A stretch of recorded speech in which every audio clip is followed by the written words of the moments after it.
누가복음 3장 23절의 말씀.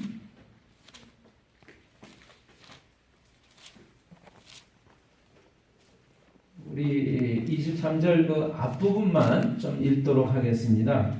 누가복음 3장 23절 앞부분만요. 찾으셨죠? 우리 같이 한 목소리로 읽으십니다. 예수께서 가르치심을 시작하실 때에 30세쯤 되시니라. 아멘. 예수께서 가르치심을 시작하실 때에 30세쯤 되시니라. 우리 요한복음의 말씀 한 곳을 더 찾아서 읽도록 하겠습니다. 요한복음 8장 57절의 말씀이 되겠습니다. 요한복음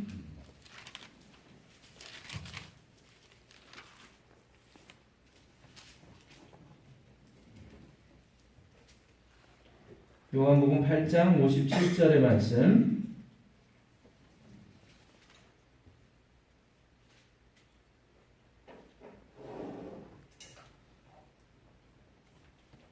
우리 56절, 57절의 말씀 같이 읽겠습니다. 찾으셨죠? 예, 같이 읽습니다. 너희 조상 아브라함은 나의 때 볼 것을 즐거워하다가 보고 기뻐하였느니라. 유대인들이 이르되 내가 아직 50세도 못 되었는데 아브라함을 보았느냐. 아멘. 우리 찬양을 한 장 더 하나님께 올려드립니다. 예. 찬송가 574장. 오늘 복된 주일 주보를 보시면요. 주보를 보시면 주보 앞면을 한번 보세요. 얼른 들어가세요. 예, 반주자가 늦게 들어가는 건요. 수고했다고 박수를 한번 좀 달라는 거예요. 그냥 들어가면 안 돼요. 예, 잠깐 나오세요. 다시. 다시 나오세요. 네. 다시 나오세요. 지훈 형제 여기 나. 네. 박수 칠 때 어떻게 해야 되느냐면은 인사하고 들어가는 거예요. 다시 한번 박수 주세요. 네, 이게 이제 화답입니다. 화답. 네, 장군하면 멍군하는 것처럼 박수를 쳐주면 감사합니다고 인사하고 들어가는 거죠. 무안에서 위안에서 얼른 들어가는 건데 인사하고 이렇게 들어가면 좋겠습니다. 하나님의 은혜와 축복이 여러분에게 목사님에게도 어떻게 하셨어요? 제가 화답 얘기를 했더니 금방 화답을 하세요. 하나님의 은혜와 축복이 여러분에게 목사님에게도 하나님의 은혜와 축복이 목사님에게도 이렇게 해주시면 좋겠죠? 여러분만 막 은혜와 축복을 받고 가만히 계시는 것보다 또한 목사님에게도 이렇게 해주시면 참 좋을 것 같습니다. 오늘 감사합니다. 마음이 통했습니다. 이심전심입니다. 가만히 있어보자. 제가 지금 여러분 주보를 맨 앞면을 보시면 오늘 우리 예수님께서 부활하신 후 제5주일이 되면서 청년주일입니다. 청년주일. 제가 이번 주는 무슨 주일일까 하고 이렇게 살펴보니까 청년주일이더라고요. 우리 5월달을 맞이했을 때 첫 번째 맞이하는 주일이 무슨 주일이었는지 아세요? 어린이주일. 어린이주일이었습니다. 어린이주일.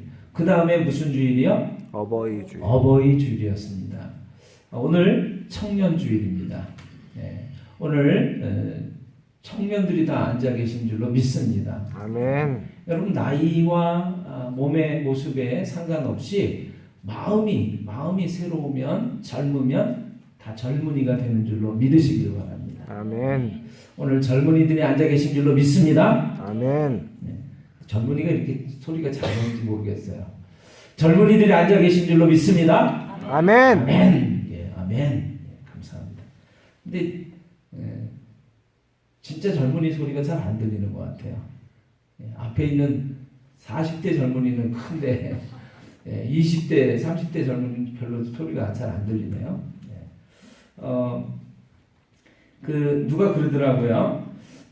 어린이 주일이 어버이 주일보다 앞서는 이유가 무엇인가 그랬어요.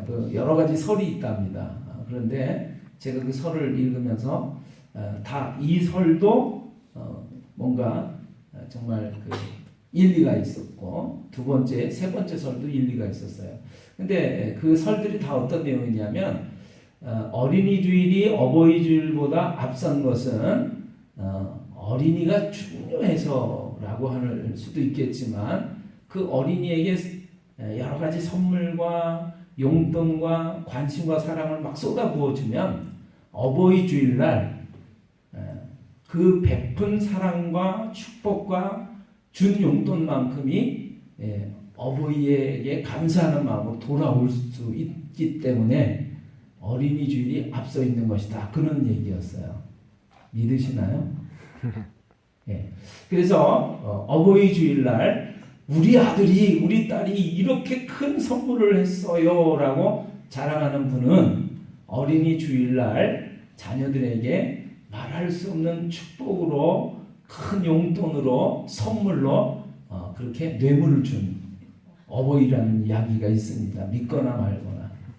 자, 그런데 어쨌든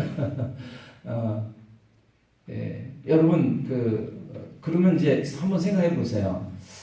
어버이 주일날 자녀들로부터 선물을 받지 못한 그런 분들은 뭐 자녀라기보다는 어쨌든 선물을 받고 축복을 사랑을 받지 못한 분들은 어떤 분들일까요? 자녀가 없는 청년들 일 가능성이 크죠, 그죠? 그러니까 자식을 낳지 않으면 여러분 어버이가 될 수 없는 줄로 믿습니다. 아멘. 자식을 낳아서 길러봐야 그 자식을 막 위하는 마음이 되어봐야 그 자식들로부터 또 감사하는 것도 받을 수 있는 어버이가 되는 줄로 믿습니다. 그러니까 선물을 주고 사랑을 주고 축복을 주지 못하는 사람은 어버이날에 그 놀라운 것도 받을 자격이 없다는 거예요. 오늘 결혼하지 않은 분들, 아직 어버이가 되지 않으신 분들은 어버이가 되는 꿈을 꾸시기를 주님의 이름으로 축복합니다. 아멘. 네, 아멘. 결혼 안 하겠다는 얘기예요. 아멘 안 하신 분들은. 예. 오늘 제가 좀 시비를 많이 거네요. 자, 오늘 청년주일입니다. 그래서 제가 청년주일이라서 갑자기 가슴이 막 두근두근거리고 막 뛰더라고요. 제가 청년이라서 그래요. 청년이라서. 그래서 오늘 여러분들에게 인쇄물을 좀 나눠드렸습니다. 다 가지고 계시죠? 아멘. 네. 한 분이 하나씩 다 받으세요. 그리고 같이 보시지 말고 내 거를 내가 가지고 좀 보시면 좋겠어요. 자, 처음에 나의 선택이라고 하는 글부터 한번 좀 보겠습니다. 이 선교사님의 이야기인데, 젊은 선교사님 두 사람의 이야기인데요. 첫 번째 나의 선택이라고 하는 글을 좀 먼저 함께 읽으면서 보겠습니다. 나의 선택. 아침 8시 나는 햄과 계란으로 마련된 아침 식사를 하고 싶습니다. 1시가 되면 잘 구운 스테이크로 점심을, 그리고 일과를 마친 후 다시 저녁을 들겠습니다. 방마다 전화가 있고 부드러운 카펫이 깔려 있는 거실과 예쁜 커튼으로 꾸며진 문, 그런 초현대적인 집을 갖고 싶습니다. 사랑스러운 것들로 잘 정돈된 아늑한 방, 스프링이 들어있는 푹신한 안락 의자, 그리고는 조그만 텔레비전 한 대를 갖고 싶습니다. 물론 주의 깊게 프로그램을 선택하렵니다. 나는 또 최신 유형의 조끼, 정장이 가득 찬 깔끔하고 멋진 최고급 옷장을 갖고 싶습니다. 크리스천은 왜 최고급을 가질 수 없나요? 그러나 그때 나는 너무나 분명하게 말씀하시는 주님의 음성을 듣습니다. 갈릴리에 비천한 자 나를 따르렴. 공중의 새도 보금자리가 있고 여우도 쉴만한 굴이 있으나 나는 네게 잠자리도 줄 수 없구나. 내 자신 머리 둘 곳조차 없는 자란다. 수치심으로 나는 고개를 떨구고 울부짖습니다. 어떻게 내가 십자가에 달리신 그분을 멸시할 수 있는가? 그분이 가셨던 길, 기대로 지새운 그분의 수많은 밤들을 내가 어찌 잊을 수 있겠는가? 한 조각 음식도 없이 주님은 40주야를 홀로 금식하셨습니다. 멸시당하고 거절당한 채 그분은 그 길을 가셨고 성전의 휘장이 찢겨져 나갈 때까지 그분은 멈추지 않으셨습니다. 슬픔과 번민을 겪은 안식을 줄 아무런 육신의 친구도 없이 하나님께 버림받은 자. 예언자가 말하기를 그는 모욕을 당하시고 매맞은 바 되었고 멍들었으며 그에게서 붉은 피가 흘렀다고. 그가 정녕 하나님이시고 나를 위해 죽으신 분이실진데 죽을 수밖에 없는 인생인 내가 어떤 희생을 드린들 그보다 더하겠습니까? 예수님을 위해 내가 바로 그 일을 하렵니다. 그렇습니다. 그분이 가신 그 길을 나도 가렵니다. 그 어떤 다른 길도 나의 하나님을 기쁘시게 할 수 없으므로 이것이 나의 선택입니다. 영혼을 위한 나의 선택입니다. 누구의 글이죠? 빌 맥체스. 예, 빌 맥체스라고 하는 미국 선교사인데요. 28살의 나이에 아프리카 콩고로 파송이 됐습니다. 그런데 콩고 내전 때에 살해당해서 순교를 하셨어요. 그가 콩고에 가기 전에 쓴 시라고 합니다. 두 번째 글을 좀 보겠습니다. 19세기 말 카나다에 존 맥킨지라고 하는 젊은 청년이 있었습니다. 1861년 카나다 케이프 브레톤에서 태어나서 델하우지 대학과 장로교 대학에서 교육을 받았어요. 그는 대학 시절에 18개월 동안 브라도라고 하는 곳에서 개척 전도를 했습니다. 그리고 목사가 된 이후에는 로 스튜엑이라고 하는 데서 2년 동안 목회를 했어요. 어느 날 비참한 우리 대한민국 한반도의 소식을 듣고 한국 선교를 마음에 품었습니다. 카나다 장로교회에 가서 한국교회 선교사로 가겠다고 신청을 했지만 아직까지 이 카나다 장로교회에서는 한국 선교사 파송 계획이 전혀 없었어요. 그러나 이 맥킨지는 포기하지 않았고 교회마다 찾아다니면서 한국의 상황을 알렸습니다. 선교 사역 준비를 위해서 헬리팩스로 가서 수개월 동안 의학 공부도 했어요. 그런 친구들로부터 제한된 전도비를 받아 교회의 파송 선교사가 아닌 개인 자격으로 1893년도 한국을 향해 떠났습니다. 한민족을 구원하기 위해서는 철저하게 한국 사람이 되어야겠다고는 생각을 했어요. 옷을 한국 사람처럼 입었지만 어울리지는 않았습니다. 평생 버터와 치즈만 먹고 살았던 맥킨지 선교사는 한국 사람이 되기 위해서 된장과 고추장만을 먹었습니다. 태양이 장렬하는 여름날 밭에 나가서 일을 하기 시작했어요. 한국 사람들과 똑같이 일하다가 일사병으로 고생을 했습니다. 이 소식을 전해 들었던 서울의 언더우드 선교사가 크리스마스 날 케이크와 치즈, 우유와 설탕을 보내왔습니다. 그것을 보는 순간 이 젊은 맥킨지는 통곡을 했습니다. 부모님이 보고 싶고 캐나다로 돌아가고 싶었습니다. 그런데 이것을 먹고 나면 더 이상 한국 땅에 복음을 전할 수가 없겠다 싶어서 케이크와 우유와 설탕을 마을 사람들에게 나누어 주었습니다. 그날은 더 많은 된장과 고추장을 먹었어요. 일사병으로 고열이 하늘을 찔렀고요. 그로 인한 정신 착란증으로 시달려야 했습니다. 외로움과 고독에 시달리다가 결국 이름 없이 황해도 솔레마을에서 죽어갔습니다. 이 소식을 전해 들었던 카나다 장로교회는 황해도에 선교사를 보냈고 함경도 원산과 황해도 솔레에 교회를 세워서 캐나다 장로교회에서 보낸 많은 선교사들이 우리 땅에 복음을 전하게 되었다라고 합니다. 하늘의 미랄이 되어라는 책에 나오는 이야기입니다. 여러분 어떠신가요? 두 사람의 젊은 이야기를 들으셨어요. 제가 나이가 조금 이제 들어가면서 요즘에 어떤 생각이 좀 드냐면요. 그런 생각이 좀 듭니다.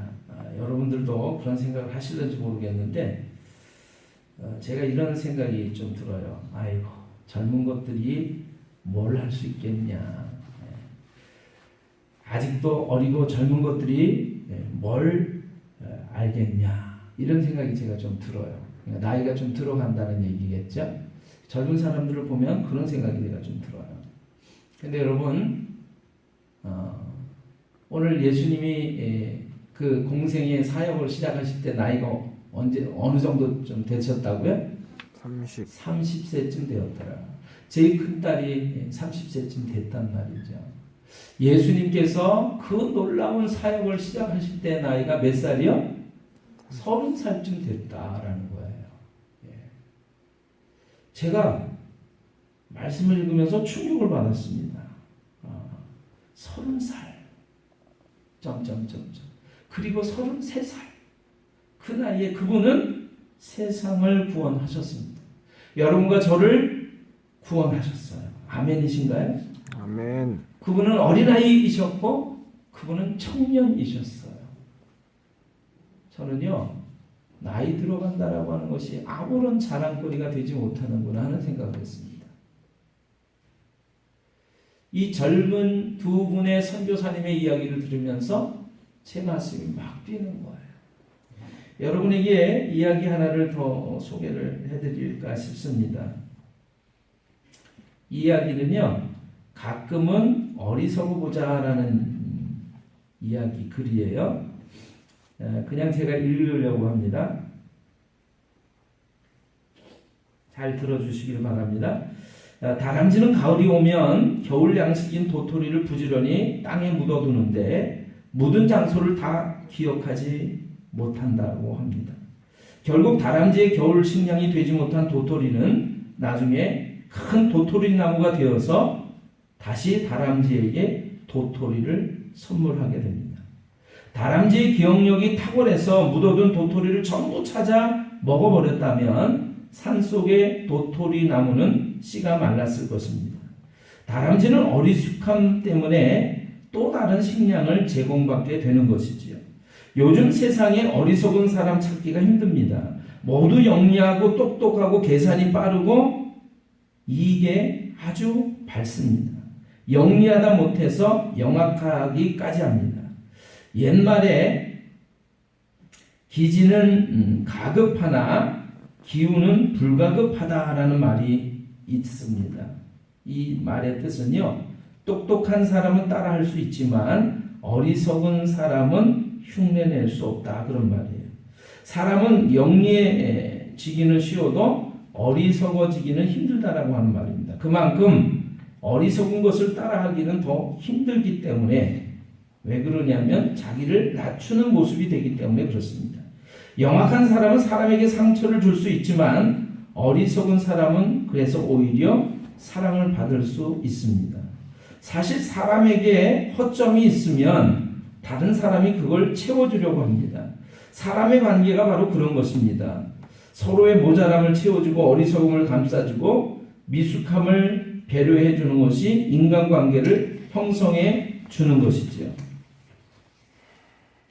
내가 똑똑해서 남에게 배울 게 없다면 그 사람은 오히려 고독한 시간을 많이 보내게 됩니다. 남이 다가가지 않기 때문이지요. 가끔은 일부러라도 모르는 척, 어리석은 척, 못난 척 하며 사는 것이 되려 도움이 될 때가 있습니다. 노자는 말하기를 알면서 모르는 것이 최상이요 모르면서 안다함이 병이다라고 말을 했습니다. 남을 속이는 것이 아니라면 가끔은 어리석은 척하며 살아보시는 여러분들이 됐으면 좋겠습니다. 저는 이 글도 읽으면서 얼마나 좋았는지 몰라요.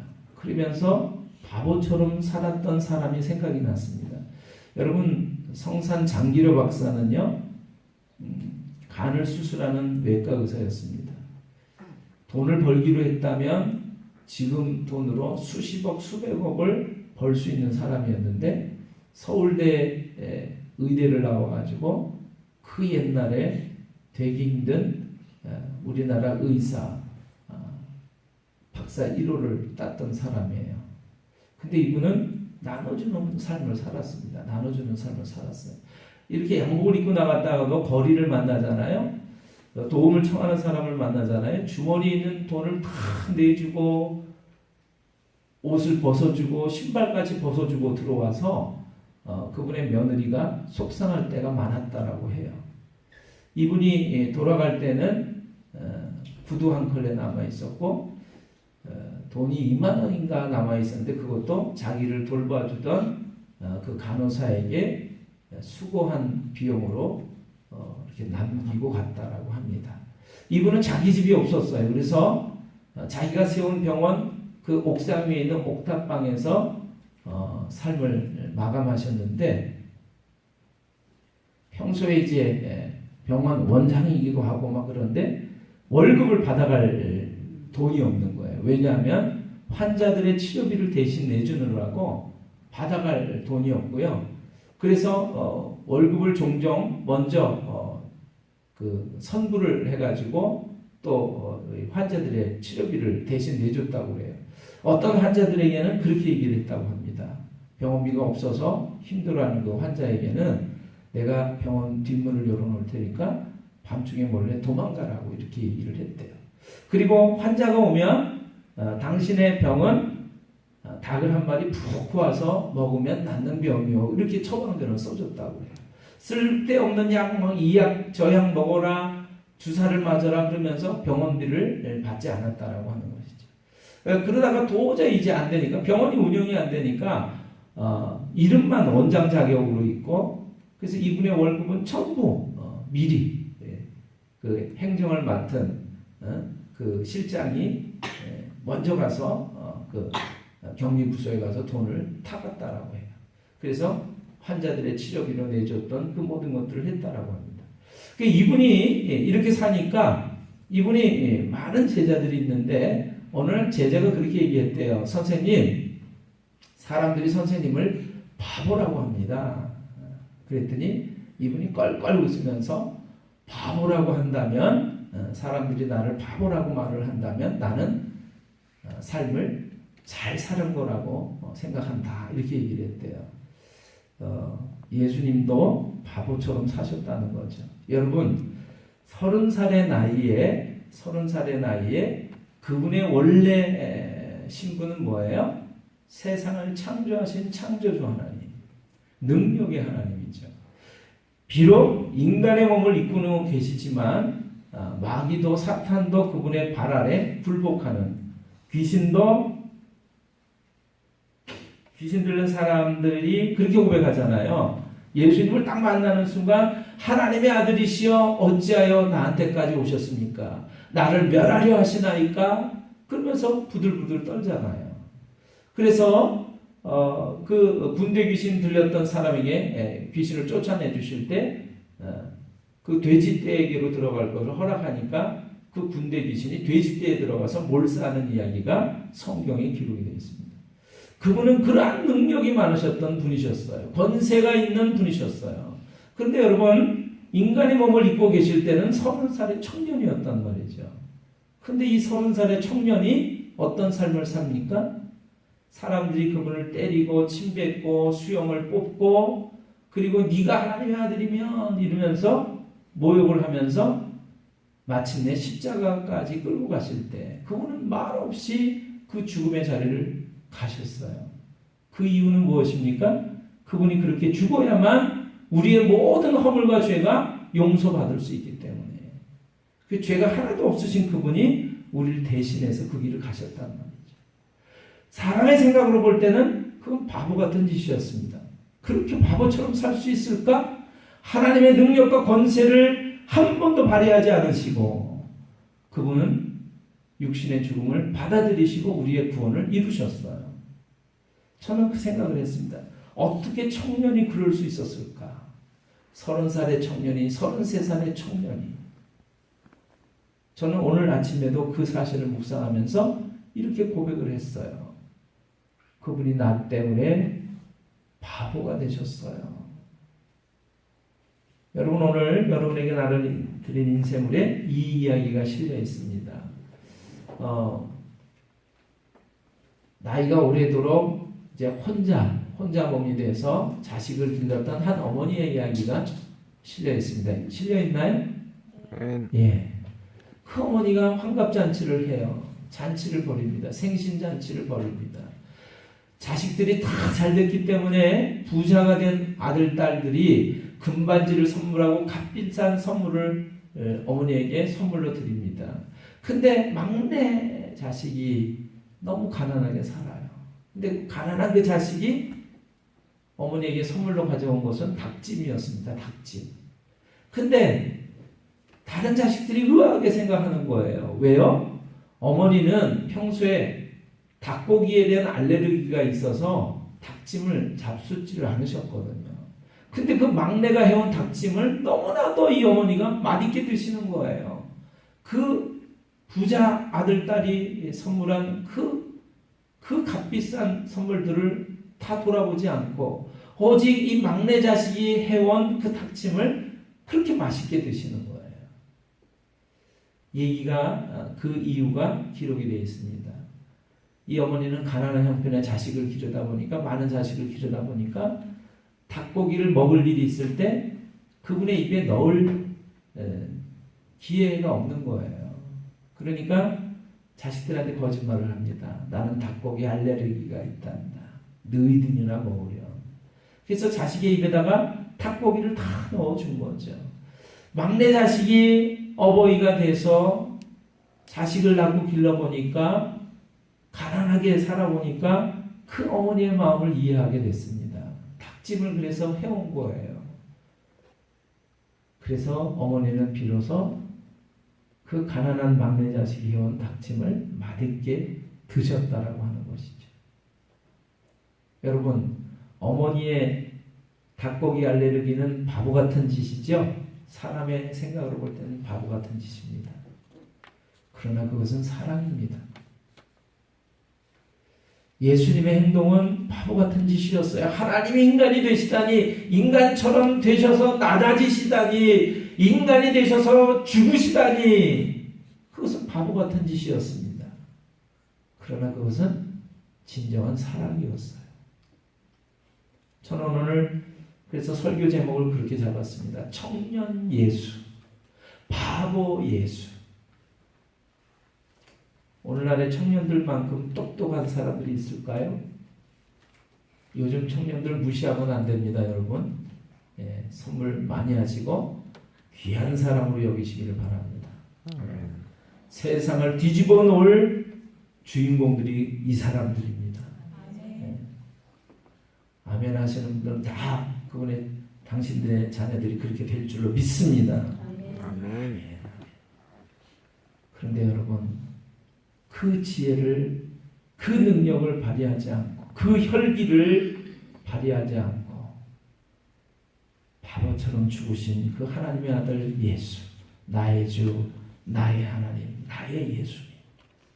그분은 청년이셨어요. 그분은 바보 예수였지만 나를 위한 청년이셨어요. 오늘 그러한 하나님 편에서 청년으로 살아가시는 여러분과 제가 다 되시기를 주님의 이름으로 축원합니다. 아멘. 기도하겠습니다.